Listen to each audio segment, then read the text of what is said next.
Now, a quarantine tank doesn't actually have to be a tank. What we're doing here is we've got some angelfish that don't like copper.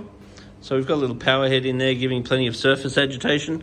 Then we're going to go and remove some media from the filter and place it in here as well. So the media from the filter can bring good bacteria. And then we're going to quarantine these fish in here for a month. We're also going to add a heater to make sure the temperature stays at 25 degrees.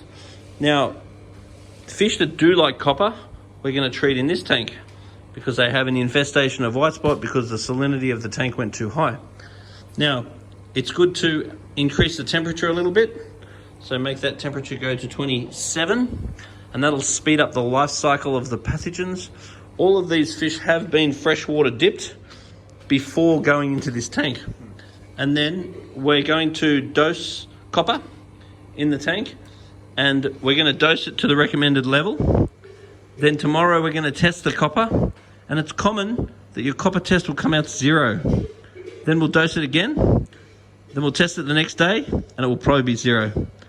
Then we'll dose it again, then we'll test it the next day, until we get the copper level to the desired level, remembering that some fish are very sensitive to copper, so be very aware what the copper level you go to.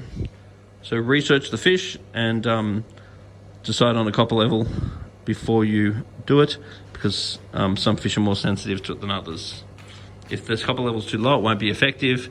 If the copper level's too high, you could knock off fish, particularly fish like angelfish.